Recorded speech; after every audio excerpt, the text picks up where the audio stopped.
Welcome to the Valley of Little Heart. Let's go exploring.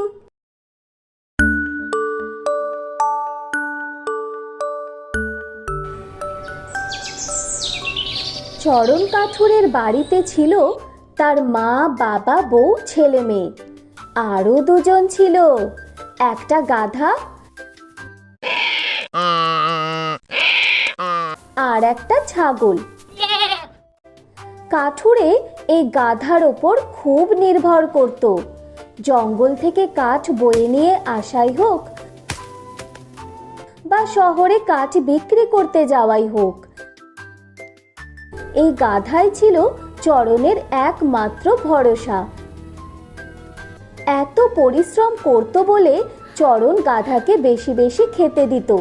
সারাদিন কত খাটনি হয় তোর, ভালো করে পেট ভরে খা। এই সব দেখে শুনে ছাগল বাবাজি তো হিংসায় জ্বলে পড়ে মরত। যত আদর সব ওই গাধাটার জন্য, আর আমি যেন বানের জলে ভেসে এসেছি। কিন্তু ছাগল তো সারাদিন বাড়িতে আরামেই থাকে, তাহলে চরণ তাকে বেশি বেশি খেতে দেবেই বা কেন? কিন্তু ছাগল সেসব বোঝে না। সে একদিন মনে মনে একটা ফন্দি আঁটলো, গাধাকে গিয়ে বলল, গাধা ভাই, তুমি যে রোজ এত পরিশ্রম করো, কই মালিক তো কোনোদিন তোমাকে বিশ্রাম দেয় না। এমন চলতে থাকলে তো মারা পড়বে। সত্যি আমি মরে যাব? তা নয় তো কি, শোনো, এক কাজ করো, তুমি অসুস্থতার ভান করো, এমন ভাবে পড়ে থাকো যেন মনে হয় অজ্ঞান হয়ে গেছো, তাহলেই মালিক তোমাকে বিশ্রাম দিতে বাধ্য হবে। বেশ বলেছো তো। সহজ সরল গাধা বুঝলই না যে ছাগল আসলে তাকে অকেজো প্রমাণ করতে চাইছে।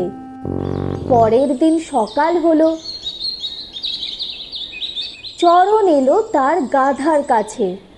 জঙ্গলে যেতে হবে, কিন্তু গাধা তো নড়ছেই না। এ কি, গাধাটা এমন শুয়ে আছে কেন?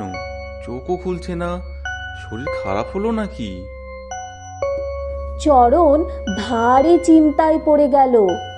সে তখন গ্রামের একজন ডাক্তারকে ডেকে আনলো। ডাক্তার পরীক্ষা নিরীক্ষা করে বললেন, অধিক পরিশ্রমে তোমার গাধা দুর্বল হয়ে গেছে। ছাগলের ফুসফুসের স্যুপ বানিয়ে ওকে খাওয়াও। রঙ্গ দেখবে বলে ছাগলটা এতক্ষণ পাশেই বসেছিল। ডাক্তারের কথা শুনে তেরিং করে লাফিয়ে উঠল। পালাতে যাবে তার আগেই চরণ তার ঘাড়টা খপ করে ধরে ফেলল। তখন গাধা উঠে এসে চরণকে খুলে বলল সবটা। মিথ্যে অভিনয়ের জন্য ক্ষমাও চেয়ে নিল। গাধাকে সহজে ক্ষমা করলেও চরণের সব রাগ গিয়ে পড়ল ছাগলের ওপর। এই ঘটনার পর থেকে ছাগলের ঝোলা ঝোলা কান দুটো আরো ঝুলে গেল।